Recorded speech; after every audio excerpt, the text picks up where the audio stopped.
नमस्ते। साइंस की इस अमेजिंग दुनिया में आपका बहुत बहुत स्वागत है। एक विज्ञान शिक्षक के तौर पर मुझे ये बात शेयर करते हुए बहुत एक्साइटमेंट हो रही है कि केमिस्ट्री सिर्फ स्कूल की लैब में रखे बीकर और टेस्ट ट्यूब्स तक ही लिमिटेड नहीं है। बिल्कुल नहीं। दरअसल ये जादू हमारे चारों ओर हर एक सेकंड हो रहा है। आज के इस एक्सप्लेनर में हम रासायनिक अभिक्रियाओं और समीकरणों के सिद्धांत यानी principles of chemical reactions and equations की गहराई में जाने वाले हैं। तो चलिए बिना किसी देरी के इस मास्टर क्लास को शुरू करते हैं और साइंस के इस छिपे हुए पहलू को डीकोड करते हैं। आज के हमारे सेशन का जो एजेंडा है वो काफी दिलचस्प है। हम कुल 6 टॉपिक्स कवर करेंगे। रासायनिक अभिक्रियाओं का परिचय, समीकरण और उनका संतुलन, संयोजन और अपघटन, विस्थापन और द्विविस्थापन, ऑक्सीकरण और अपचयन, और लास्ट में देखेंगे कि रोजमर्रा की जिंदगी में ये सब कैसे काम करता है। तो चलिए सबसे पहले बात करते हैं हमारे पहले टॉपिक की, रासायनिक अभिक्रिया का परिचय।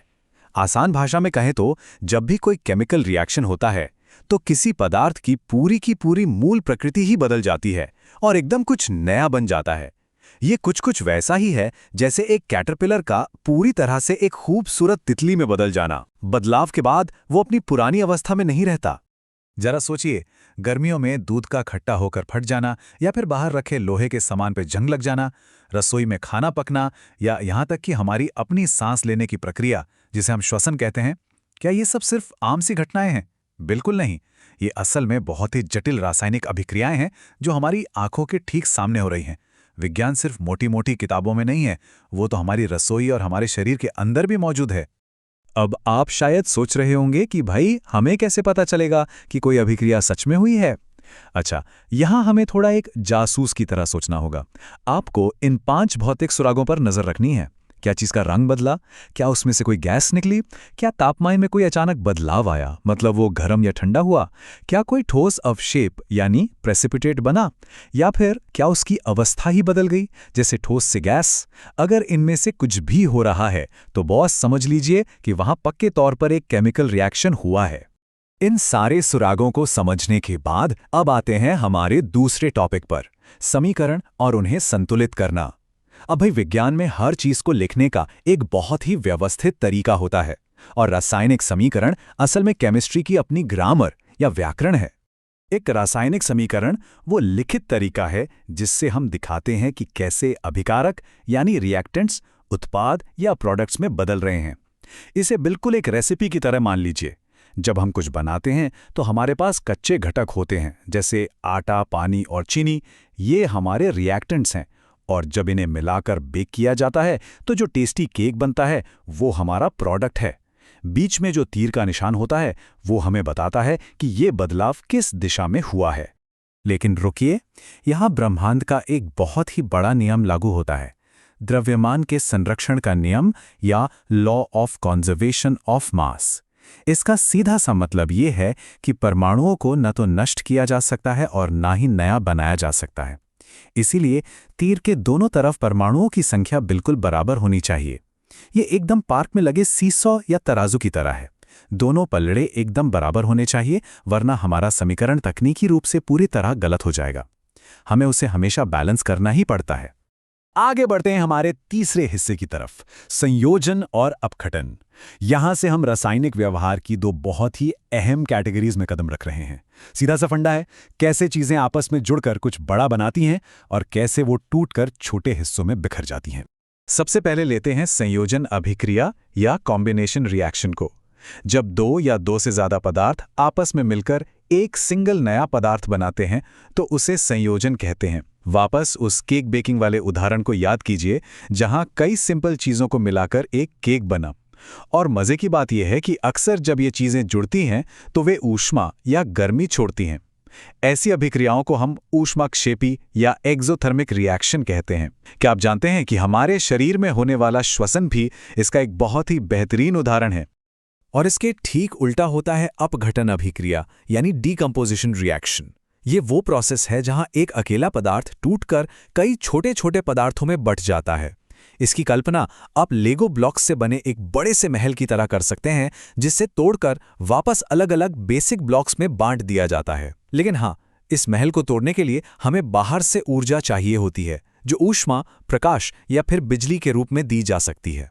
चलिए ऊर्जा के स्रोत का एक बहुत ही खास उदाहरण लेते हैं, प्रकाश अपघटन या फोटोकेमिकल डीकंपोजिशन। एग्जाम के नज़रिए से देखें तो ये एक VVI यानी वेरी वेरी इंपॉर्टेंट पॉइंट है। होता यह है कि जब सिल्वर क्लोराइड को सूरज की सीधी रोशनी में रखा जाता है तो वो टूटकर धूसर या ग्रे रंग का हो जाता है। और हैरानी की बात यह है कि इसी लाइट बेस्ड रिएक्शन का इस्तेमाल पुराने ज़माने की ब्लैक एंड वाइट फोटोग्राफी में किया जाता था। है ना कमाल की बात। अब आते हैं हमारे चौथे टॉपिक पर, विस्थापन और द्विविस्थापन। अब तक हमने जो देखा वो काफी शांत था, लेकिन अब हम कुछ डायनामिक और आक्रामक अभिक्रियाओं की बात करेंगे, जहां तत्व एक दूसरे की जगह लेने के लिए बाकायदा होड़ करते हैं।